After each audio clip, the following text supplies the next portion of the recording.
Nag-viral sa social media ang umano'y makahulugang pahayag ni Vice Ganda na agad pinag-usapan ng mga netizen.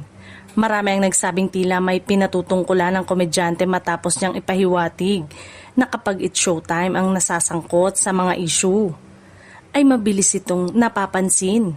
Samantalang kapag ang ibang programa naman ay tila mas matagal bago magkaroon ng aksyon. Gayunman, wala siyang direktang binanggit na programa o personalidad. Dahil dito, may ilang netizen ang nagbigay ng kani-kanilang interpretasyon at iniuugnay ito sa matagal ng usapin na paghahambing sa It's Showtime at Itbulaga. Agad namang umani ng iba't ibang reaksyon ng naturang issue kung saan may mga sumang-ayon sa pananaw ng mga netizen at meron ding nagsabing hindi dapat magmadaling magbigay ng konklusyon ng walang opisyal na paglilinaw. Kasabay nito, umapila rin ang ilang taga-subaybay ng noontime show na sana ay maging patas ang pagpapatupad ng mga regulasyon ng MTRCB sa lahat ng programa.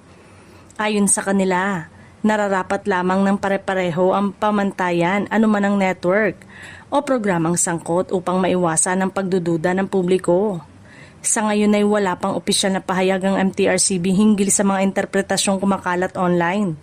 Patuloy namang hinihikayat ang publiko na maging maingat sa pagbabahagi ng impormasyon at hintayin ang anumang opisyal na paglilinaw mula sa mga kinauukulang panig.